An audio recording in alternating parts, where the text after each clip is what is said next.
Monsieur Wolf, j'ai besoin de votre aide pour finir ce qu'il a commencé. Qu'est-ce que vous faites? J'attends que vous ayez terminé.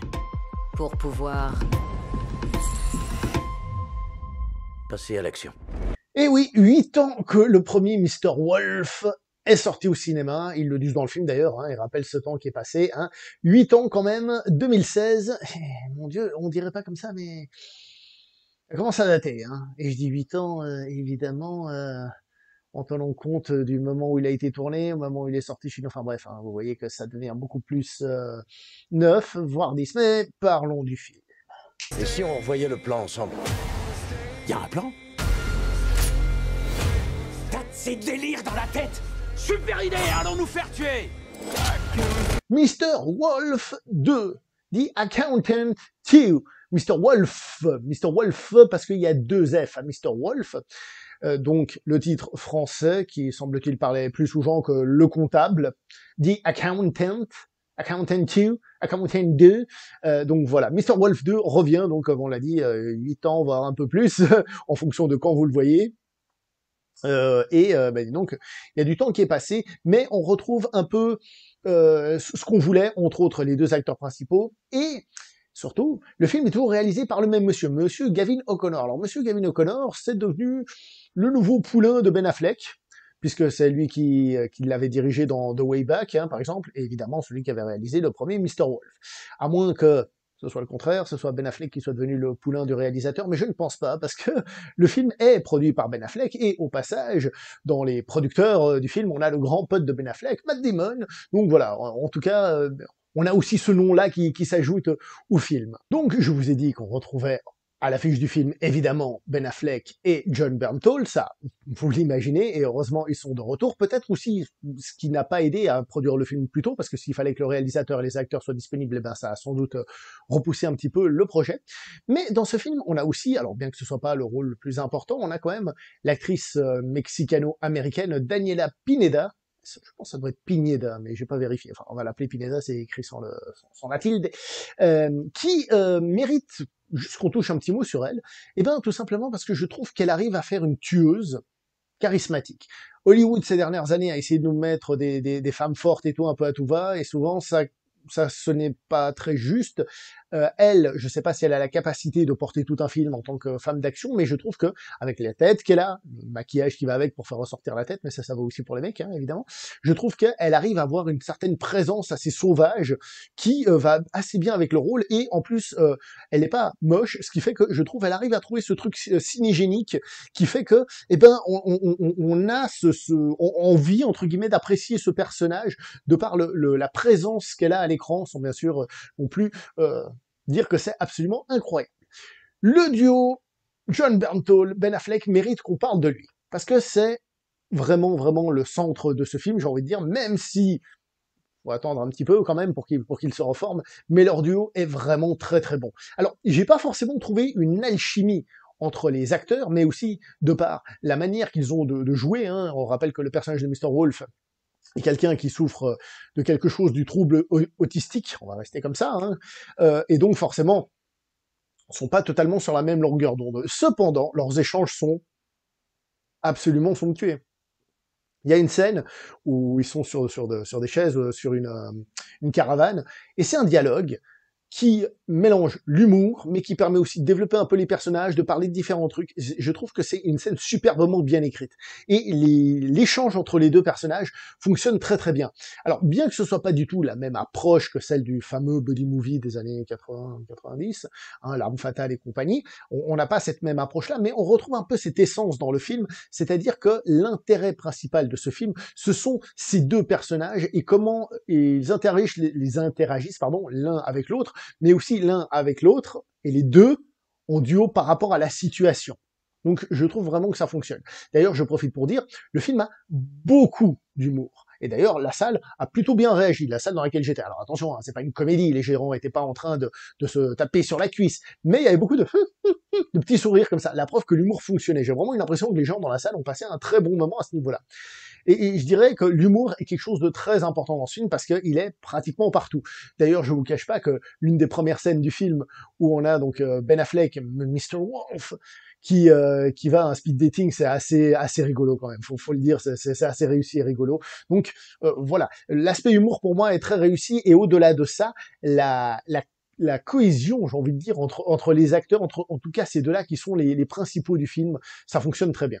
Parlons un petit peu des scènes d'action. Attention, il n'y en a pas beaucoup dans ce film. C'est pas purement un film d'action. Il y en a, mais je veux dire, c'est pas un film dans lequel l'histoire, l'évolution de l'histoire, l'interaction entre les personnages et tout ça se fait pour et par l'action. Il y a de l'action, mais ce n'est pas un pur film d'action, malgré aussi la situation. Bref, après, chacun a un peu sa définition là-dedans, mais je préfère prévenir ceux qui veulent voir de l'explosion et tout ça, à tout va. Il y en a, mais c'est pas le centre.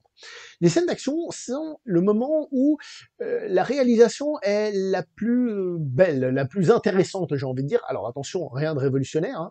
Au contraire, on est très à la mode, hein, une caméra comme ça un peu à l'épaule qui suit les personnages, mais sans bouger dans tous les sens comme à l'époque à Hollywood, où c'était absolument dégueulasse. C'est beaucoup plus lisible, même si on a toujours ce petit côté un peu cache-misère, certains mouvements sont pas toujours très nets, qu'est-ce qu'il a fait, comment il l'a tapé, qu'est-ce qu'il a tiré où, etc. Tout se perd parfois un petit peu là-dedans, mais on a ça avec des plans assez longs, hein, je pense dans une des fusillades, oui, la fusillade finale, on a cette caméra qui suit un peu les personnages et tout. Après, le montage est pas toujours absolument parfait. Je tape quelqu'un, coupure, et puis il y a un autre qui surgit. Il était dans le coin, mais il surgit un peu par rapport à l'échange, parce que l'autre, on a pris le temps de le tabasser, des petits trucs comme ça. Mais je chipote un petit peu.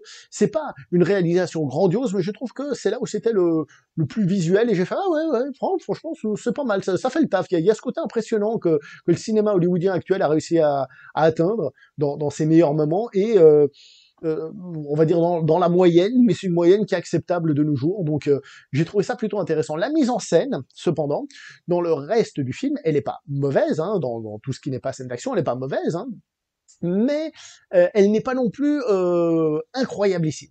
Elle n'est pas incroyablissime, ça se laisse regarder. Il y a quand même, il faut le dire, un traitement de l'image qui est très beau, c'est une image qui est très moderne, très léchée, très belle, tout ce qui va avec, et surtout un travail des lumières, qui est là justement pour donner cette sensation de film important, on va dire, même si on tombe parfois dans des travers un petit peu faciles actuellement, c'est-à-dire ces travers où on a, vous savez, ces lumières bleues, vertes, je même plus, puis parfois rouge, orange, tout ça, enfin, ces trucs-là, où on accentue un petit peu, que je commence à ne plus supporter, parce que c'est un truc qu'on voit un peu partout dans tous les films et toutes les séries, parce que ça fait sérieux, vous voyez, mais en fait, ça fait surtout, j'ai pas d'idée, je reprends un truc qui parfois est très mal fait, là, c'est quand même bien fait. Faut reconnaître que c'est quand même bien fait. J'ai vu la scène, j'ai fait ça, ils nous refont ce truc, ah non, c'est quand même plutôt bien géré. Globalement, le film, d'un point de vue mise en scène, n'est pas un film qui mérite des Oscars non plus, qui méritent d'aller au cinéma, etc. Mais ça fait le taf, et ça se laisse regarder sans trop de déplaisir, on va dire ça comme ça. Évoquons maintenant le scénario. Alors, le film, je vous ai dit que c'était une comédie, qu'il y avait un petit peu d'action, mais c'est avant tout aussi une enquête. Une enquête qui se veut complexe, c'est-à-dire il y a pas mal de choses qui se mettent en place, mais il faut reconnaître que c'est pas là que le film fonctionne le mieux. C'est pas dans cet endroit-là. Parfois, c'est un petit peu tiré par les poils des fesses et tout ça. Je vous ai parlé de l'actrice Daniela Pineda, par exemple. Son histoire à elle, j'ai fait ouais. Alors, vous allez me dire non, mais ça existe, sans doute. Je ne doute pas. C'est sans doute très inspiré d'un truc vrai qui existe vraiment. Mais dans le film et avec les autres choses qu'il y a autour, bah, ça fait peut-être un petit peu trop. Puis, aussi, les personnages féminins, ils sont un petit peu évacués à la fin du film. Ils sont un petit peu évacués. Je me suis dit, tiens, ils sont quoi? Ils sont en train de préparer un spin-off, peut-être? Non, je sais pas. Ils sont un petit peu évacués, et c'est presque dommage, surtout comme je vous ai dit, elle, par exemple, Daniela Pineda, elle a une certaine présence, c'est pas la plus principale des actrices du film, mais voilà, quoi. Donc, le scénario en lui-même, il se veut complexe, mais il ne l'est pas tant que ça, et surtout, il tombe parfois, le film en règle générale, dans un sentimentalisme un petit peu exacerbé, un petit peu trop fort, et surtout pas qui vise très juste par rapport à ce qu'il essaye de faire. Donc l'histoire, plus que le scénario c'est aussi les dialogues que je vous ai dit excellents, l'histoire pêche un peu à ce niveau-là. Est-ce que vous me voyez venir?